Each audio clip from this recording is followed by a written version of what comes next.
جلال کے فضل اور توفیق سے ماہ شعبان المعظم کا ہمیں جمعہ پڑھنے کی سعادت حاصل ہو رہی ہے۔ دعا ہے کہ آج کے خطبہ میں جو سنیں اللہ ہمیں اس پر عمل کرنے کی توفیق نصیب فرمائے۔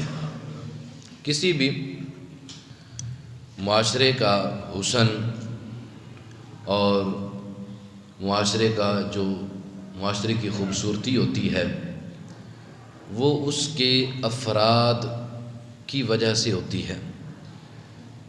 کسی گھر کو اگر دیکھنا ہے کہ اس گھر کے رہنے والے یہ گھر اچھا ہے یا نہیں، تو ظاہر سی بات ہے گھر تو اچھا نہیں ہوگا، گھر کے افراد ہی اچھے ہوں گے۔ تو گھر کے افراد اگر اچھے ہوں گے تو ان افراد کی وجہ سے گھر بھی اچھا بن جائے گا۔ اسی طرح کسی ملک کو، کسی کنٹری کو، کسی شہر کو دیکھنا ہو کہ یہ شہر کیسا ہے، یہ ملک کیسا ہے، تو اس کے باشندوں کو دیکھا جاتا ہے۔ اس کے رہنے والے شہری، اس کے باشندے کیسے ہیں، ان کا اخلاق کیسا ہے۔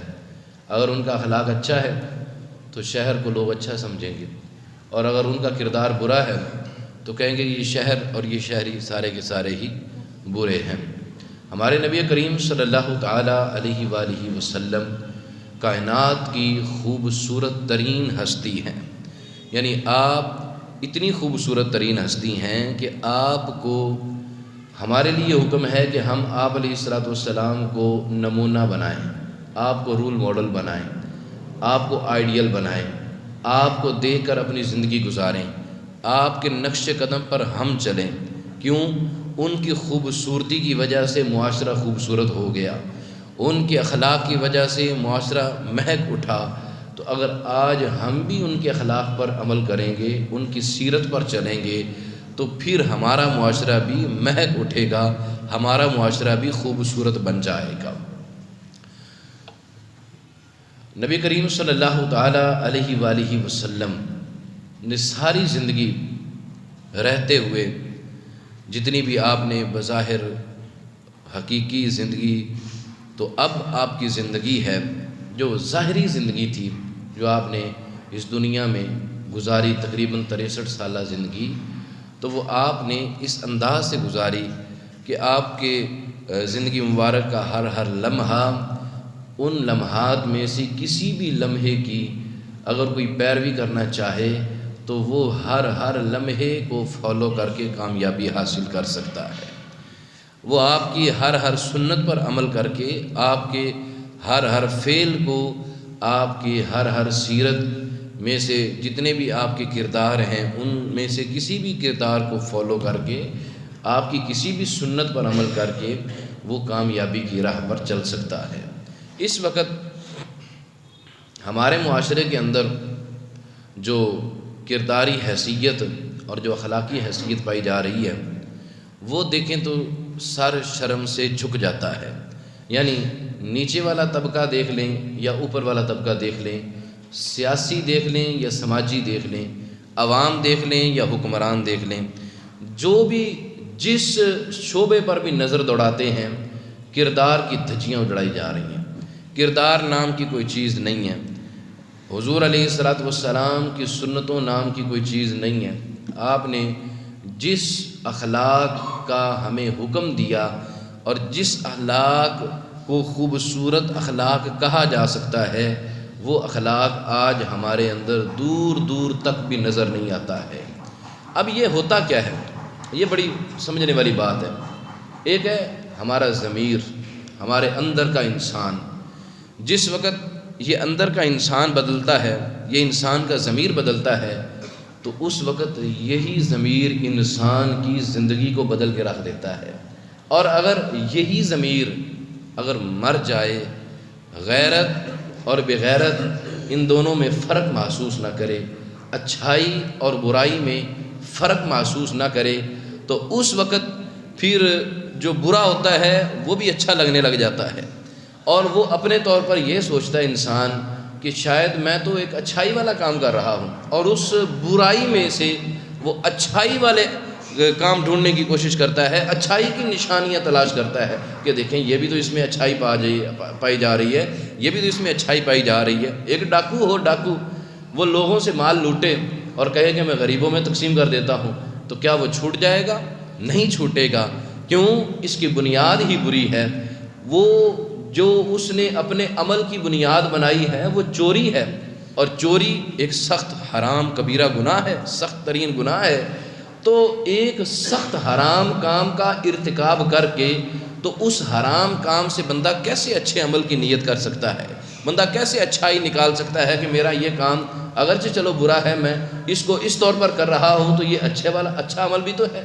تو اسی طرح ہمارے کردار کی بھی کچھ ایسی ہی نشانیاں ہیں کہ ہم برائیوں کو اچھائی کر کے پیش کرتے ہیں۔ اقبال نے بڑی دیر پہلے کیا خوب کہا تھا کہ تھا جو ناخوب بتدریج وہ خوب ہوا، تھا جو ناخوب مینز برا، یعنی تھا جو برا، تھا جو ناخوب بتدریج وہ خوب ہوا، کہ غلامی میں بدل جاتا ہے قوموں کا ضمیر۔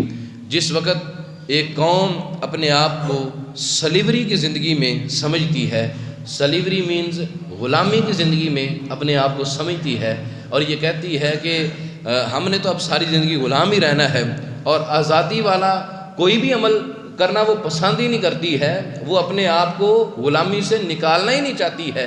تو جس وقت وہ غلامی والی زندگی گزار رہی ہوتی ہے تو اس کا ضمیر بھی پھر غلامی والا ہی ہو جاتا ہے۔ اس کے ضمیر کے اندر جو عادتیں، جو حرکتیں پیدا ہو جاتی ہیں وہ بھی غلاموں والی پیدا ہو جاتی ہیں، وہ بادشاہوں والی حرکتیں اس کے اندر نہیں ہوتی ہیں۔ جو انسان برائی کو اچھائی سمجھے اور برائی اتنی کرنی شروع کر دے کہ اس کو برائی اچھی لگنے لگ جائے، تو ہم یہ کہہ سکتے ہیں کہ اس وقت اس کا ضمیر مر چکا ہے۔ جس کو اچھائی اور برائی میں کوئی فرق ہی نہیں ہے، جو اچھائی کو تو اچھائی سمجھنا دور کی بات ہے، اس کو برائی کو بھی اچھا سمجھنے لگ گیا ہے، تو اس وقت یہ کہہ سکتے ہیں کہ انسان کا ضمیر مر گیا ہے۔ اور جس وقت انسان کا ضمیر مر جاتا ہے نا، پھر جھوٹ بھی اچھا لگتا ہے، وعدہ خلافی بھی اچھی لگتی ہے، دھوکے بازی بھی ٹھیک لگتی ہے، اور اس کے علاوہ بددیانتی، کرپشن، یہ بھی ٹھیک لگتی ہے، پھر ناموس رسالت سے غداری بھی ٹھیک لگتی ہے، ختم نبوت پہ حملہ بھی ٹھیک لگتا ہے، اور انسان بعض اوقات کفر میں جا چکا ہوتا ہے اور اس کا کفر میں جانا بھی اس کو ٹھیک لگ رہا ہوتا ہے، اتنا یعنی کہ ضمیر اس کا مردہ ہو چکا ہے۔ تو یہ ضمیر آج ہمارے سامنے ہیں جو کسی بھی اچھائی اور برائی میں فرق کرنے کو تیار ہی نہیں ہے۔ عوام کو دیکھ لیں، حکمرانوں کو دیکھ لیں، اسی کے پیچھے ہیں، کوئی بددیانتی، کوئی ٹینشن ہی نہیں ہے، کوئی وعدہ خلافی کی پرواہ ہی نہیں ہے، جھوٹ کو جھوٹ سمجھا ہی نہیں جا رہا، رات گئی تو بات گئی اس کو پیش کیا جا رہا ہے یہ جھوٹ، ہے یہ وعدہ خلافی کہ رات گئی تو بات گئی، اس کو ایک انوکھا نمونہ، انوکھی بات قرار دیا جا رہا ہے، اور مختلف طریقے سے اسلام پر حملہ آوریاں کر کے، حملے کر کے اسلام کو بدنام کر کے، اسلام کو مٹانے کی کوششیں کر کے، اور اسلام کے خلاف طرح طرح سے پروپوگنڈے کر کے اس کو پھر بھی اسلام کا نام دیا جا رہا ہے۔ اب میں آپ کو ایک بات کروں، آپ کو صحیح بات، آپ حیران ہوں گے آپ، ہے بات بڑی جرأت والی ہے، لیکن ہو سکتا ہے یہاں کوئی بیٹھا ہو جو اس بات کو نوٹ کرے۔ بات حقیقت ہے۔ یہ جن دنوں میں لانگ مارچ جا رہا تھا اسلام آباد کی طرف، تو وہ سفیر کا معاملہ تھا، آپ سارے جانتے ہیں، اور سفیر اگر پاکستان میں نہ ہوتا اتنی شہادتیں ہوتی؟ کوئی اندھے سے اندھا بھی اگر ہو نا، اندھے سے اندھا، بے وقوف سے بے وقوف بھی ہو، بے وقوف سے بے وقوف، تو وہ بھی لانگ مارچ کو دیکھ کر، اور ان کے جو سلسلے تھے، جو بھی ان کی باتیں تھیں کہ سفیر کو نکالو، تو وہ یہ کہتا تھا کہ سفیر کا معاملہ ہے۔ اب اتنا بڑا معاملہ، اتنی شہادتیں ہوئیں، لیکن اس کے باوجود گورنمنٹ کی طرف سے موبائلوں پر میسج پتہ کیا کیا جا رہا تھا؟ یہ ہے ضمیر مردہ۔ میرے اپنے نمبر پر میسج آئے، آپ کے نمبر پر بھی میسج آئے ہوں گے کہ نہ تو فرانس کا سفیر پاکستان میں ہے، نہ پاکستان کا سفیر فرانس میں ہے، یہ صرف اور صرف پروپوگنڈا کرنے والے لوگ ہیں، یہ صرف اور صرف اسلام کو بدنام کرنے والے لوگ ہیں، یہ صرف اور صرف فتنہ و فساد پھیلانے والے لوگ ہیں. یعنی یہ عاشقان رسول کو یہ کہا جا رہا تھا.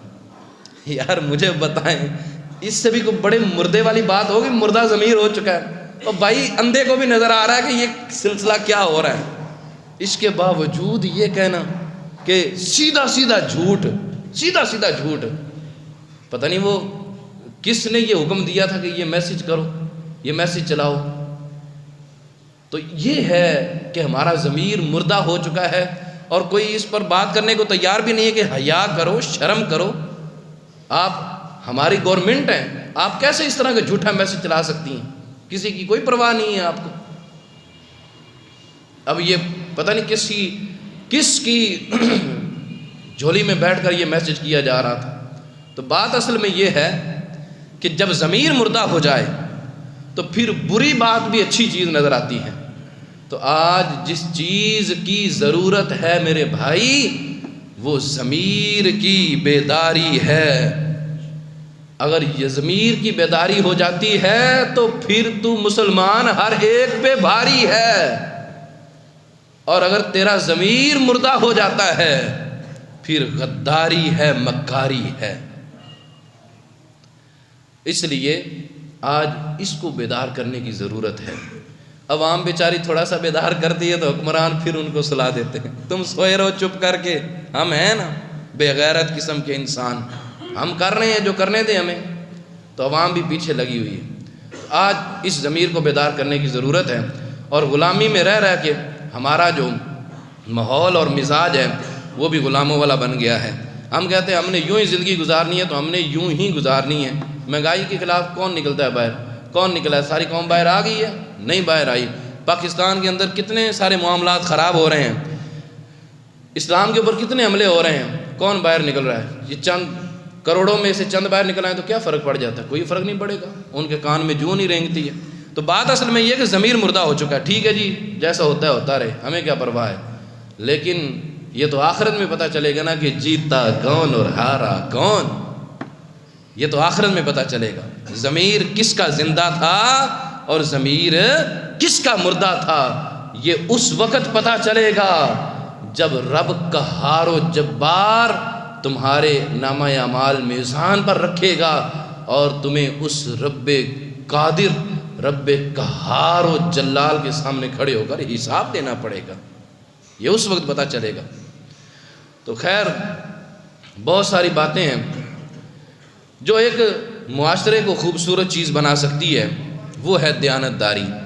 میرے آقا کریم صلی اللہ تعالی علیہ وآلہ وسلم نے ایسی دیانت داری کی مثالیں قائم کی ہیں کہ دور جاہلیت کے اندر بھی حضور تو مسلمان تھے ہی، حضور تو اللہ کو ایک ماننے والے ہی تھے، حضور تو توحید پرست تھے.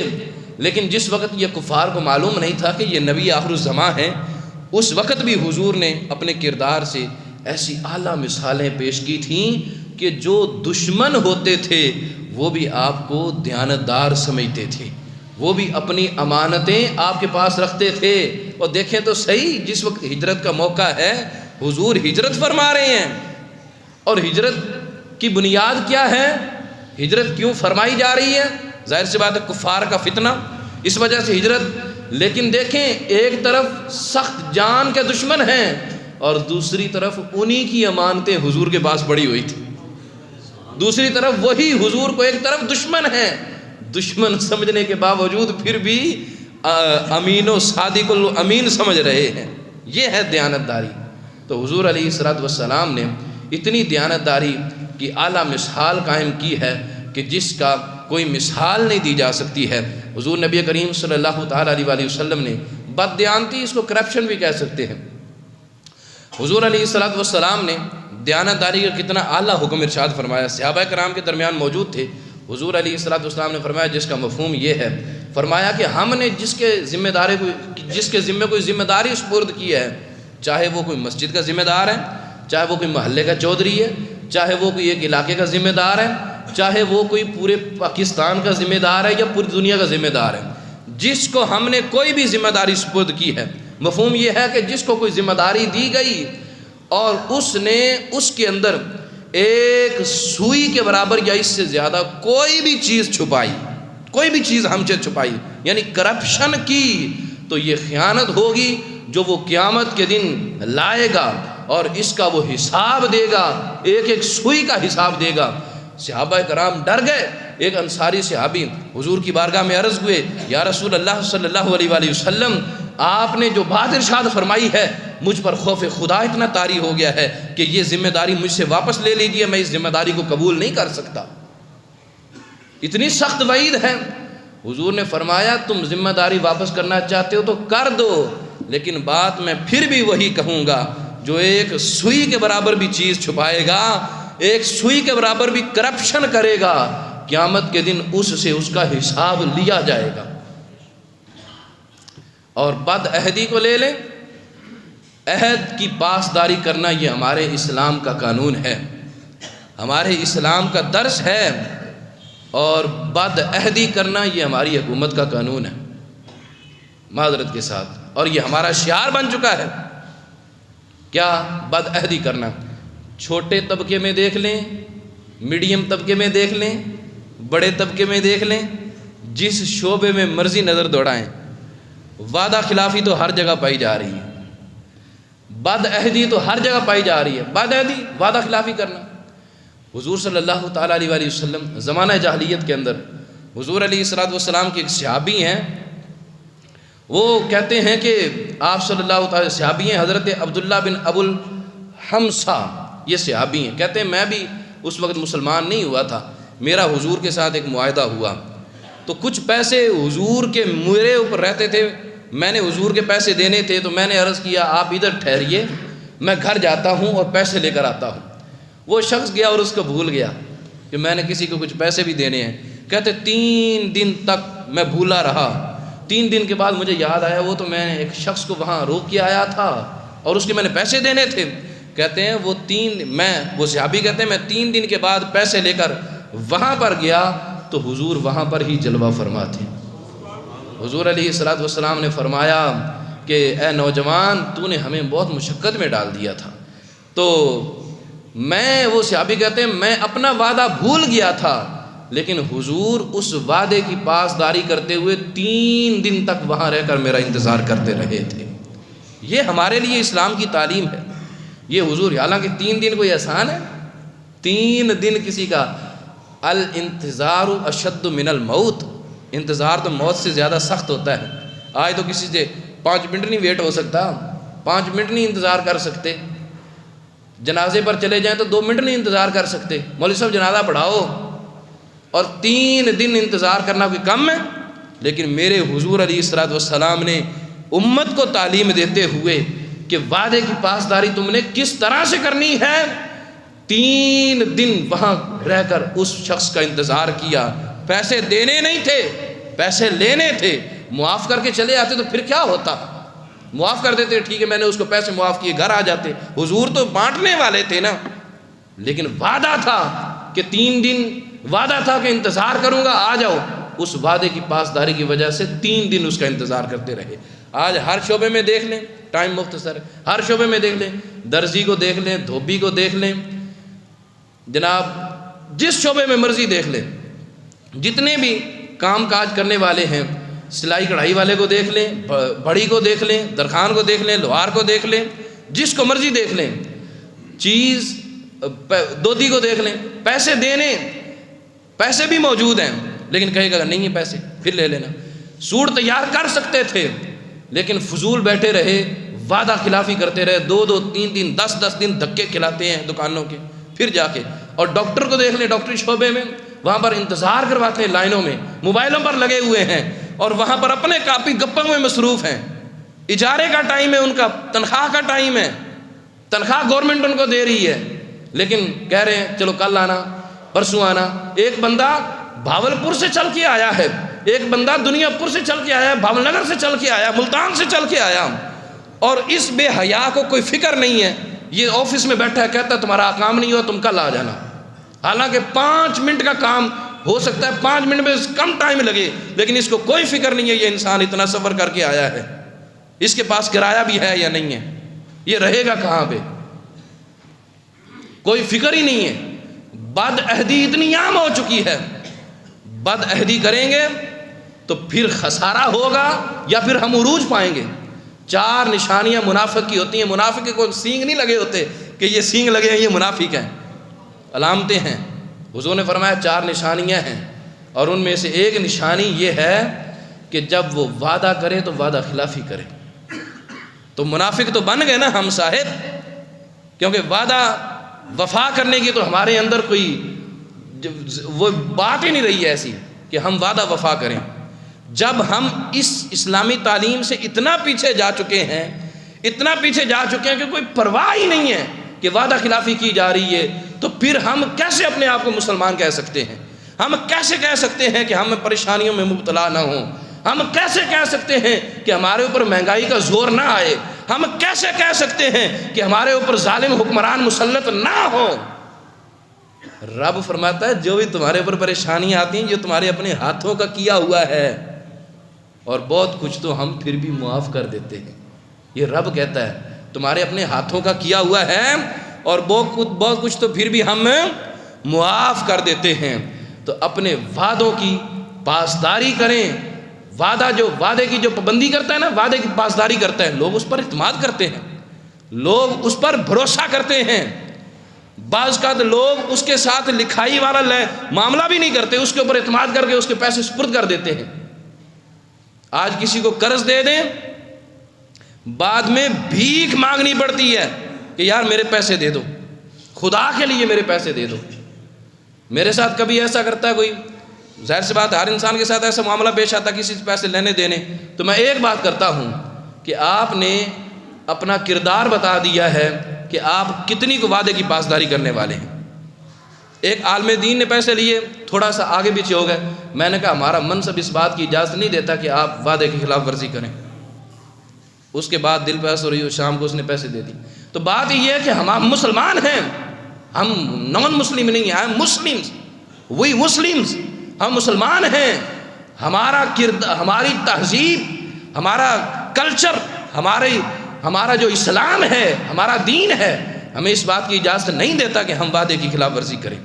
وعدے کی خلاف ورزی جاہل کرتے ہیں، جاننے والے نہیں کرتے. جو اندھیروں میں بھٹک رہے ہوں وہ اس طرح کی حرکتیں کرتے ہیں، جو اجالوں میں پھر رہے ہوں، جو روشنیوں میں زندگی گزار رہے ہوں، اسلام کی روشنیوں میں چل پھر رہے ہوں، وہ کبھی بھی وعدہ خلافی نہیں کر سکتے. اگر کوئی پھر بھی وعدہ خلافی کرتا ہے تو اس کا مطلب یہ ہے کہ یہ اسلام کی روشنی میں نہیں ہے، یہ کفر کے زیر سایہ زندگی گزار رہا ہے. اب ہم نے دیکھنا ہے میرے بھائی کہ ہم اسلام کے زیر سایہ زندگی گزارنا چاہتے ہیں یا ہم کفر کے زیر سایہ زندگی گزارنا چاہتے ہیں. داتا صاحب میں بم پھٹے تھے، وہ اسلامی حلیہ اوڑھ کر آیا تھا. جب پتہ چل گیا کہ اس نے بم بلاسٹ کیا ہے، کیا اس کو کوئی مسلمان کہہ سکتا ہے؟ کیا اس کو کہہ سکتا ہے کہ یہ اسلامی حلیے والا تھا؟ اسلامی حلیے میں آیا تھا، حقیقت میں وہ شیطان تھا. تو آج ہم بھی اسلامی حلیہ اوڑھے ہوئے ہیں، حقیقت میں ہمارے اندر ہی، ہم اپنے ضمیر کے اندر دیکھیں کہ ہمارے ضمیر مردہ ہو چکے ہیں اور ہمارے ضمیر ہی شیطانوں والے ہو چکے ہیں. آج اس بات کی ضرورت ہے. لوگ اعتبار ہی نہیں کرتے، بے اعتباری ہوتی جا رہی ہے. اعتبار ہم کھو چکے ہیں. نبی مکرم شفیع معظم صلی اللہ تعالی علیہ وآلہ وسلم نے فرمایا، لوگوں میں تمہیں بتاؤں نا کہ بہترین لوگ کون سے ہیں اور بدترین لوگ کون سے ہیں. 3 مرتبہ فرمایا. صحابہ چپ خوف خدا سے. ایک صحابی نے بڑی ہمت کر کے عرض کی، یا رسول اللہ فرمائیے کون ہیں بہترین اور بدترین لوگ؟ حضور صلی اللہ تعالی علیہ وآلہ وسلم نے ارشاد فرمایا، جس کی عادتیں، جس کے اخلاق سب سے ایسے اچھے ہوں کہ لوگ اس سے بھلائی کی امید رکھیں. کیا کریں؟ لوگ اس سے بھلائی کی امید رکھیں، اس کے شر سے محفوظ رہیں، اس سے بے خوف ہو جائیں کہ یہ بندہ ہمیں نقصان نہیں پہنچا سکتا ہے، نہ ہمارے سامنے نقصان پہنچائے گا، نہ ہماری پیٹھ پیچھے ہمیں نقصان پہنچائے گا. جو بندہ ایسا ہو کہ جس کے شر سے لوگ محفوظ ہو جائیں، جس کے فتنے سے لوگ محفوظ ہو جائیں اور اس کو اپنا خیر خواہ سمجھیں، اپنا ہمدرد سمجھیں. فرمایا تمہارے میں سے سب سے بہترین افراد وہ ہیں. اور فرمایا کہ جس سے لوگ بھلائی کی توقع نہ کریں، یار اس نے جب بھی بولنا ہے جھوٹ ہی بولنا ہے، یار اس نے جب بھی وعدہ کرنا ہے وعدہ خلافی کرنی ہے، اس کے پاس جب بھی جانا ہے اس نے انسلٹ ہی کرنی ہے، اس نے بے عزتی کرنی ہے، اس نے ہماری کوئی عزت کو نہیں دیکھنا ہے، اس نے ہمیں نقصان ہی پہنچانا ہے، اس سے ہمیں تکلیف ہی پہنچے گی۔ تو فرمایا ایسے لوگ جو ہوں گے وہ تمہارے میں سے سب سے بدترین لوگ ہوں گے۔ صحابہ تو عالی شان لوگ تھے، وعدوں کی پاسداری کرنے والے تھے۔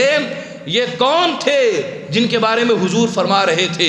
یہ آج کے دور کے لوگ تھے، یہ بعد میں آنے والے لوگ تھے جنہوں نے ایسا کرنا تھا، اور حضور نے ان کے بارے میں پہلے ہی فرما دیا کہ اب ہم نے دیکھنا ہے کہ ہم نے معاشرے کا بہترین فرد بننا ہے یا ہم نے معاشرے کا بدترین فرد بننا ہے۔ ہمسائے سے تنگ ہے، بیچارے گھاٹا برداشت کر کے مجبوراً مکان بیچ دیتے ہیں، مجبوراً مکان سیل کر کے چلے جاتے ہیں، گھاٹا ہو رہا ہے، لاکھوں کا نقصان ہو رہا ہے، لیکن اس کی بد کرداری کی وجہ سے، اس کے ظلم کی وجہ سے لوگ اپنی عزت بچاتے ہوئے وہاں کا مکان چھوڑ کر چلے جاتے ہیں، لوگ محلہ چھوڑ دیتے ہیں اذیتوں کی وجہ سے کہ لوگ یہاں کے اچھے نہیں ہیں، لوگ یہاں کے خیر خواہ نہیں ہیں، ہمارا ہمسایہ اچھا نہیں ہے۔ تو اس پر ہمیں غور کرنے کی ضرورت ہے کہ بد کردار بدترین بننا ہے یا بہترین بننا ہے؟ بہترین بننا ہے تو بے ضرر بن جاؤ، کسی سے ہم سے کوئی ڈر ہی نہ ہو، کہتے ہیں میں بے ضرر انسان ہوں، بندہ شریف ہے یار، اس سے ہمیں کبھی کوئی ٹینشن نہیں ہوئی، ایسے بن جاؤ۔ اور بدترین بننا ہے، وہ لوگ ڈر کے رہیں، بچ جاؤ یار اس نے تو جب بھی بولنا ہے جھوٹ ہی بولنا ہے، اس نے نقصان ہی پہنچانا ہے، اس سے سودا لینا ہے اس نے غلط ہی دینا ہے، اس نے چیز بیچنی اس نے غلط ہی چیز بیچنی ہے۔ ایسے نہ بنے، بہترین بنے۔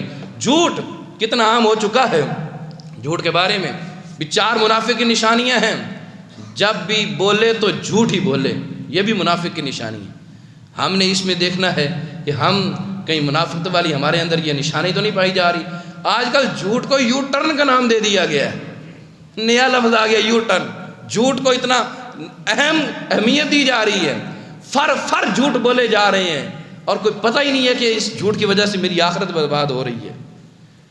جھوٹا انسان کتنا غلیظ ترین انسان ہے کہ جھوٹ کی وجہ سے انسان غیبت بھی کرتا ہے، جھوٹ کی وجہ سے زانی بھی بن جاتا ہے، جھوٹ کی وجہ سے شرابی بھی بن جاتا ہے، جھوٹ کی وجہ سے جواری بھی بن جاتا ہے۔ جھوٹ ہر برائی کی جڑ ہے۔ بندہ حاضر ہوا، عرض کی یا رسول اللہ، صحابی حاضر ہوئے، یا رسول اللہ 4 گناہ ہیں، ایک چھوڑ سکتا ہوں؟ فرمایا جھوٹ چھوڑ دو، چوری بھی کرتا ہوں، شراب بھی پینتا ہوں، زانی بھی ہوں، جھوٹا بھی ہوں، فرمایا ایک چھوڑ دو، جھوٹ چھوڑ دو، باقی ٹھیک ہے۔ تو اس نے کہا ٹھیک ہے، وعدہ کر لیا۔ چوری کرنے گیا، خیال آیا صبح پوچھیں گے تو جھوٹ بولنا پڑے گا، چوری چھوڑ دی۔ زنا کرنے گیا، خیال آیا کہ جب حد لگے گی پوچھا جائے گا، جھوٹ بولنا پڑے گا، زنا چھوڑ دیا۔ شراب چھوڑ دی، جھوٹ بولنا پڑے گا۔ ایک جھوٹ چھوڑنے کی برکت سے 3 گناہوں کا خاتمہ ہو گیا۔ تو جھوٹ اتنی بڑی لعنت ہے کہ جھوٹ بولنے سے بڑے بڑے گناہ ہو جاتے ہیں۔ اس لیے وہ بڑے جو اوپر لیول پہ بیٹھے ہیں وہ تو مردہ ضمیر ہو ہی چکے ہیں۔ خدارا ہم تو ابھی علماء کی باتیں سننے والے ہیں، ہم تو ابھی کچھ سن کر اس پر عمل کرنے کا ہمارا ذہن ہے۔ وہ پہلے چھوٹا ہوتا ہے نا، چھوٹی سیٹ پر ہوتا ہے کوئی، پہلے ایم پی ہوتا ہے یا چیئرمین ہوتا ہے، تو وہ بڑا ہنس کے ملتا ہے اور بڑے سارے معاملات محبت کے ساتھ خوشی غمی میں شریک بھی۔ اب جیسے جیسے وہ بڑی سیٹ پہ ہوتا جا رہا ہے ویسے ویسے اس کے رنگ ہی بدلتے جا رہے ہیں۔ وہ پوچھتا ہی نہیں ہے، بھائی کو نہیں پوچھتا، محلے داروں کو نہیں پوچھتا، پہچانتا ہی نہیں ہے۔ تو اور جھوٹ کو ایک خوبصورت نام دیا جا رہا ہے، ٹھیک ہے جی چلتا ہے معاشرے میں، رات گئی تو بات کی۔ اس لیے اس سے بچنے کی ہم نے کوشش کرنی ہے۔ منافقت کی یہ سب سے بڑی اور غلیظ نشانی ہے، اور وہ منافق انسان ہے۔ منافق کو کوئی سنگ نہیں ہوتے، منافق کی کوئی بظاہر کوئی بڑے بڑے بال نہیں ہوتے، بظاہر کوئی اس کی بڑی کوئی نشانی نہیں ہوتی۔ نشانیاں وہی ہیں جو ہمارے حضور نے حدیث پاک میں بیان فرما دی ہیں۔ ابھی ریسنٹلی ایک واقعہ ہوا جو میاں والی کے اندر واقعہ ہوا۔ صفاق درندے نے اپنی بیٹی کو گولی مار کے ہلاک کر دیا، گولیاں مار کے ہلاک کر دیا۔ تو اس سے ہمیں پتہ چلتا ہے اس سے ہمیں پتہ چلتا ہے کہ آج بھی دور جاہلیت کی بو ہمارے اندر موجود ہے۔ اگر دور جاہلیت کی بو نہ ہوتی، اگر اسلام کی روشنی کے اندر زندگی گزار رہے ہوتے، اگر ضمیر زندہ ہوتے، تو پھر یہ حدیثیں یاد ہوتی جو میرے حضور نے فرمایا تھا کہ جس نے بیٹی، جس کے ہاں بیٹی ہوئی، مفہوم جس کا یہ ہے، اور اس نے اس کی اچھی پرورش کی، اپنے بیٹوں کے اوپر اس کو ترجیح نہ دی، بیٹی کو اعلیٰ سمجھا، اس کی پڑھایا لکھایا، اسلامی تعلیم دی، اس کا شادی بیاہ کی، اس کے اخلاق کا خیال رکھا، وہ جنتی قطعی جنتی بن جاتا ہے، پکا جنتی بن جاتا ہے۔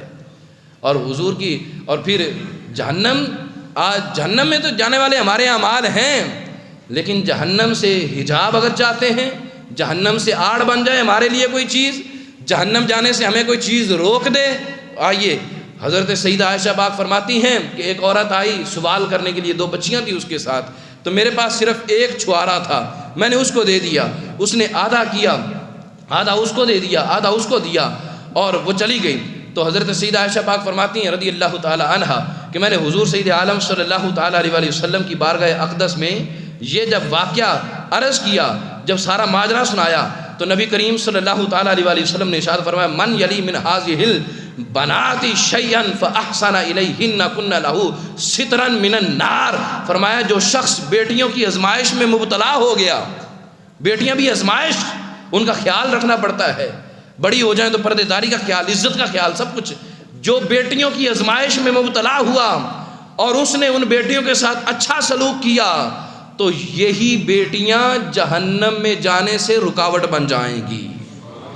اس شخص کے لیے یہی اس کی بیٹیاں جہنم میں جانے سے آڑ بن جائیں گی، جہنم میں جانے سے ڈھال بن جائیں گی، اور یہی بیٹی اس کو جنت کا داخلہ عطا کر دے گی۔ تو اس لیے بیٹیوں کو بوجھ نہ سمجھیں، بیٹیاں رب کی رحمت ہوتی ہیں، ہم میں سے ہر ایک عزت کرتا ہے، لیکن وہ افراد بھی ہمارے اندر ہی ہیں جن کے اندر یہ غلیظ ترین حرکت پائی جا رہی ہے۔ میاں والی پاکستان کا علاقہ ہی ہے نا، تو اس لیے ان چیزوں سے آپ توبہ کیجئے، ضمیر کو زندہ کرنے کی کوشش کیجئے۔ جس وقت ہمارا ضمیر زندہ ہو جائے گا، اس وقت اچھائی اور برائی میں فرق نظر آئے گا۔ آخری پیغام یہ ہے کہ اچھائی اور برائی میں فرق کیجئے، اچھی چیز ہے اس کو اچھا سمجھیے، بری چیز ہے اس کو برا سمجھیے۔ معذرت کے ساتھ ہمارے شادی بیاہوں کے موقع پر بہت ساری اسلام کے خلاف ہم نے ایسی حرکتیں نکال لی ہیں جو سیدھی سیدھی کفار والی حرکتیں ہیں، ہم نے ایسی رسمیں نکال لی ہیں جو سیدھی سیدھی کفار والی رسمیں ہیں ہمارے، اور ایک مسلمان کو دیکھ کر دل جلتا ہے، یہ لگتا ہے کہ اس کا ضمیر مردہ نہیں بلکہ مردوں کا بھی سردار بن چکا ہے۔ یار ایک مسلمان ایسا کر سکتا ہے؟ شادی بیاہ پر ایسی رسومات، ایک رسم جو بات کریں تو کڑوی لگے گی، بات کریں تو زہر لگے گی، مجھے ہو سکتا ہے آپ برا کہیں، لیکن حقیقت، سچ ہمیشہ کڑوا ہوتا ہے، حقیقت سے منہ نہیں موڑا جا سکتا، آپ کبھی بھی اس حقیقت سے رخ نہیں موڑ سکتے۔ آپ اس کو کہہ سکتے ہیں کہ یہ معاشرے کا حصہ ہے، آپ اس کو رسم کہہ سکتے ہیں، لیکن آپ اس کو صحیح نہیں کہہ سکتے۔ آپ کہہ سکتے ہیں کہ میرا ضمیر مردہ ہو چکا ہے اس لیے میں ایسی حرکت کرتا ہوں۔ شادی کے موقع پر ساری زندگی 4 دیواری بڑی بڑی کر کے رکھی، بیٹیوں کو پردہ کروایا، اور شادی کے بعد بھی بڑی بڑی دیواریں، اور وہاں پر کسی کی نظر نہ پڑنے دی، لیکن جب شادی کا موقع آیا تو ساری حدیں پار کر کے رکھ دیتے ہیں۔ ایک عام نارمل حالت کے اندر میرے مسلمان، تو یہ برداشت نہیں کر سکتا کہ تیری بیٹی کو کوئی دیکھے، تیری بہن کو کوئی دیکھے، ایک عام نارمل حالت میں جس وقت اس نے میک اپ نہیں کیا ہوا، جس وقت اس کے اوپر اس کا دوپٹہ ہے، تو پھر بھی برداشت نہیں کرتا کہ میری بیٹی کو کوئی آنکھ اٹھا کر دیکھے۔ میرے مسلمان بھائی، تیرے ضمیر کو کیا ہو گیا ہے کہ شادی کے موقع پر تو کیوں بھول جاتا ہے کہ وہ تیری بہن ہے، تیری بیٹی ہے؟ سارے دیکھنے والے غیر محرم ہیں، کیوں بھول جاتے ہیں آپ؟ یہ کون سی ہماری ایسی جان پر بنی ہوئی کہ ہم نے اس رسم کو ادا کرنا ہی کرنا ہے؟ آپ ایک سادگی میں آ کر اس کو معاشرے کے سامنے نہیں لا سکتے ہیں۔ دیواریں بڑی بڑی بنائی ہوئی ہیں، اس شخص کی آنکھیں نکال دیں جو آپ کی بہن بیٹی کی طرف آنکھ اٹھا کر دیکھے اور شادی کے موقع پر، ولیمے کے موقع پر بہترین سے بہترین میک اپ کروا کے، خوبصورت سے خوبصورت بنا کے ہزاروں لوگوں کے سامنے کھڑا کر دیا آپ نے. یہ کہاں کا انصاف ہے؟ ضمیر مردہ نہیں ہو چکا تو اور کیا ہو چکا ہے؟ رسم رسم رسم، کب تک یہ رسمیں چلیں گی؟ آپ کے ضمیر کو ساتھ لے کر بہ جائیں گی؟ اللہ کے نام پہ اس کا یہ کچھ کریں، خیال کریں. بعد میں پھر جو معاملات ہوتے ہیں وہ بتانے کے قابل نہیں ہیں. بعد میں پھر شادی کے بعد وہ اللہ رکھی کسی اور کے ساتھ ہی جاری ہوتی ہے. یہ بھی ہمارے واقعہ سامنے. خدا کے لیے اپنے ضمیروں کا خیال کریں. کون سا ایسی مصیبت آئی ہوئی ہے کہ اس رسم کو ادا کرنا ہی کرنا ہے؟ محلے سے آپ کو لوگ نکال دیں گے، برادری سے ختم کر دیں گے آپ کو، اور جو ایسا نہیں کریں گے تو عزت کی نگاہ سے دیکھیں گے آپ کو کہ اس کا ضمیر زندہ ہے، اور جو ایسا کرے گا تو کہیں گے اس کا ضمیر مردہ ہے. اور آنے والے وقت کے اندر دن بہ دن ہر بندہ پتہ نہیں یہ بیانات سن کے پھر بھی اس کی یہ خواہش ہوتی ہے کہ میں کچھ انوکھا ہی کام کروں. سارے اس نے ایسا کر دیا، ایسا بھی ہوتا ہے، میں کچھ ایسا کام کروں کہ لوگوں کی آنکھیں کھل جائیں. ایسا بھی ہوتا ہے. اتنی بے حیائی بھی ہوتی ہے ہمارے معاشرے کے اندر. بھئی کسی کی کھلے نہ کھلے، ہماری تو کھل جاتی ہیں. ایسا بھی ہوتا ہے، ایسا کبھی سنا ہی نہیں تھا. ضمیر کو مردہ نہ کریں، ضمیر کو زندہ رکھیں. ہم نے غلامی میں زندگی گزاری ہے تو غلاموں والی عادتیں ہمارے اندر پیدا ہو گئی ہیں. بادشاہوں والی زندگی گزاریں. بادشاہ ہمارے نبی ہیں، بادشاہ صحابہ ہیں، بادشاہ بزرگان دین ہیں. بادشاہوں والی زندگی گزاریں، ان کی حرکتیں اپنے اندر پیدا کریں. خدا کی قسم اٹھا کر کہتا ہوں، آپ اس رسم کو ختم کر دیں گے، کوئی بھی آپ سے تعلق ختم نہیں کرے گا. کوئی بھی آپ کو نہیں کہے گا کیوں رسم ادا نہیں کی. اس کو بولے میں غیرت مان دو، بے غیرت نہیں ہوں اس لیے رسم ادا نہیں کی ہے. بات ختم. اس کو منہ توڑ جواب ملے. اور ہو سکتا ہے آپ کو دیکھ کر وہ بھی سدھر جائے. اللہ ہم سب کا حامی و ناصر ہو. وآخر دعوایا ان الحمد للہ رب العالمین.